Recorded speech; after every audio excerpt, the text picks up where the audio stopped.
Саламатсыңар балдар. Бүгүнкү силер менен тааныша турган темабыз Түгөлбай Сыдыкбековдун Тоо балдар романынан үзүндү.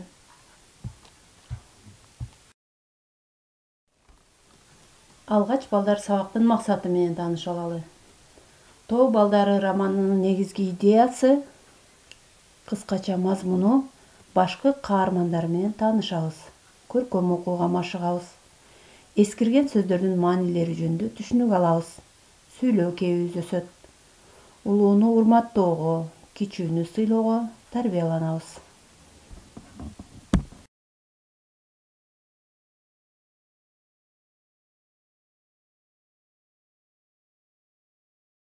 Балдар, чыгармадагы жаңы сөздөрдү синонимдер менен тааныштырууга аракет кылдым. Тымызын, акырын, эрксизден, айласыздан, өжөр, айтканынан кайтпаган, тарпактап кубалоо, далдактап кубалоо, тери шым, териден жасалган шым, кең бага электери, шымынын кеңдиги.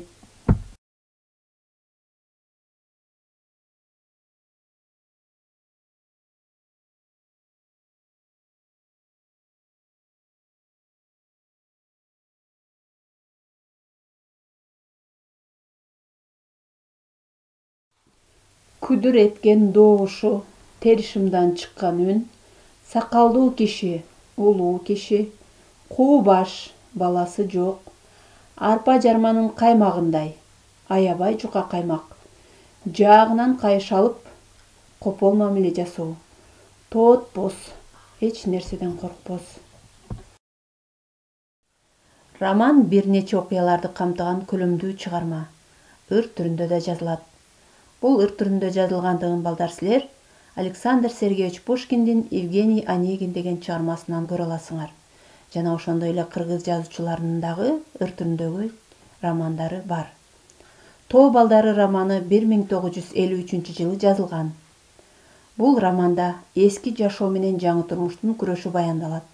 Ошондой эле тактап айтканда, ошол совет мезгили жаңы куралып жаткандагы балдардын окууга болгон мамилеси, сабырдын окууга үгүттөөсү жана ошондой эле айыл адамдарынын турмушу жөнүндө баяндалат.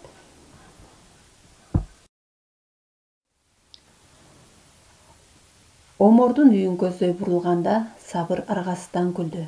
Анткени Омордун мүнөзү аны ар дайым күлүүгө аргасыз кылат. Омор өжөр, бир мүнөздүү, кайраттуу, көпүлдөп сүйлөгөн адам. Ал жолунан көрүнүп калган балдарды жөн кое берчү эмес, аларды тартактап кубалап коркутуучу. Бир күнү Сабырды дагы коркутууга аракет кылды. Аны кубалап баратканда бала мөдүрүлүп жыгылып кетти. Ошондо Сабырдын энеси Оморго сүйлөп калды. Ай, кубаш, эмнеге баламды коркутуп жатасың? Деп сүйлөгөнүн уккан эжеси Сабырдын: Энеке, антпесеңизчи, улуу кишини да ушинтип айтмак беле, сакалдуу киши болсо, дейт. Эмне? Мен баламды коркутуп тим коймок белем? Эмнеге коркутушуң керек? Дегенде Омордо да жооп даяр. Балаңды үлбүрөөк кылып коюпсуң. Бала дегенди жонунан кайыш алып тарбиялоо керек. Арпанын жармасындай кылып, былжыраак кылып өстүрүп коюпсуңар, деген сөздөрдү айтып кутулчу. Кана балдар, Омордун мүнөзүн карап көрөлү дагы, кайсы мүнөздөрү силерге жакты, кайсы мүнөздөрү жакпагандыгы жөнүндө өзүңөр тыянак чыгарып көргүлө.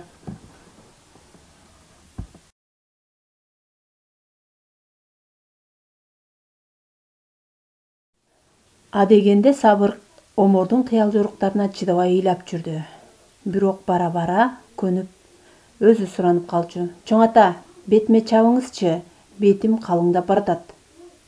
Ошондой күндөрдүн биринде алардын айылына бейтааныш аял уулу менен келип калды. Ал уулунда коркутмакчы болгондо бала талып жыгылат. Ошол кезде айыл аксакалдары Оморду жемелешти. Эй, койсоңчу ушул өнөрүңдү. Бирөөнүн баласына кункор болуп калба, деген сөздөрүн айтышты. Балдар, карагылачы. Омордун ою боюнча баланы жаагынан кайыш алып, жаакка чаап, коркутуп, муунта кармап тарбиялоо керек экен. А силерге бул омордун бала тарбиялоосу жагабы? Ойлонуп көргүлөчү. Жок балдар, албетте жакпайт. Биз балдарды түшүндүрүп айтуу, сылык болууга үйрөтүү, улуу кичүүгө туура мамиле жасоо аркылуу тарбиялайбыз. Биз омордун бала тарбиялашына каршыбыз.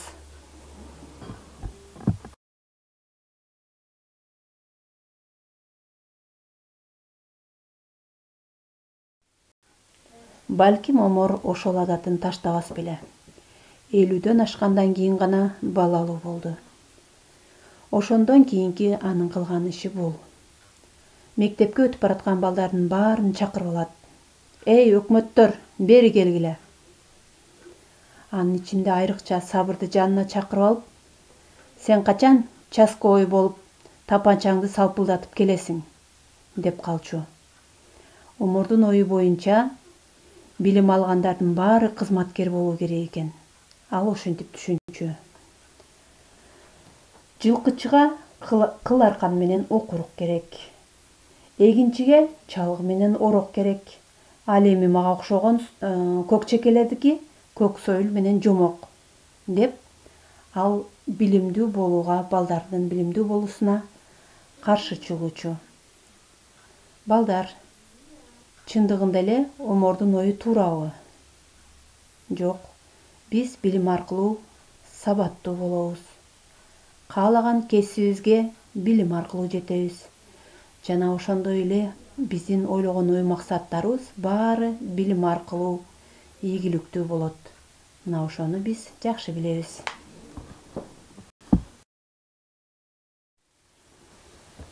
Биз үзүндүдө окугандай эле омор бул мезгилге чейин балалуу болбой жүргөн. Аялы 40 жаштан өткөндөн кийин кайра догдурга көрүнүп жүрүп балалуу болду. Ошондо омор Совет өкмөтүнө ыраазы болуп, догдур төрөттөн калгандарды төрөтө баштады. Кайран Совет тоодогу кыргыздарга трактор жеткизди. Совет өнөр билим берди, деп Советке ыраазы болуп, баласынын атын Орусбек койду. Балдар, көрдүңөрбү? Төмөндөгү сүрөттөн биз эки кишинин мээсинин сүрөттөрүн көрүп турабыз. Биринчи сүрөттөгү адамдын мээси билимсиз адамдын мээси экендиги көрүнүп турат. Себеби ал жерде ойлорубуз баш аламандыкта турат. Ал эми экинчи сүрөттөгү адамдын мээси баары жыйнактуу. Демек бул жерден биз биле алабыз, балдар, бул билимдүү адам.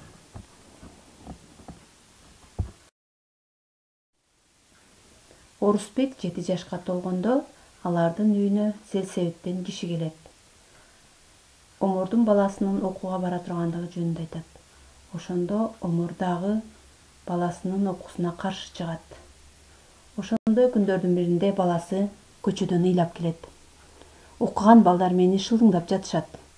Эй торпок, эмнеге ыйлап келесиң? Аларга өзүң каршылык көрсөтүп койбойсуңбу? Эгерде маалими болушса, мен алардын эшигинин сындырып коем, деген өзүнүн оюн айтат. Бирок бара-бара омор Орусбекти окутпайм деген оюнан кайтты. Анткени окуу үчүн шарт түзгөн өкмөткө ыраазы болот. Жакшы адам болуу үчүн мектеп керектигин түшүнөт. Баласын мектепке берет. Балдар, силерге үйгө тапшырма. Үзүндүнү өз алдыңарча окуп чыгып, андан кийин 1, 2, 3, 4, 5 суроолорго дептериңерге жооп жазгыла. Көңүл бурганыңарга чоң рахмат. Саламатта болгула.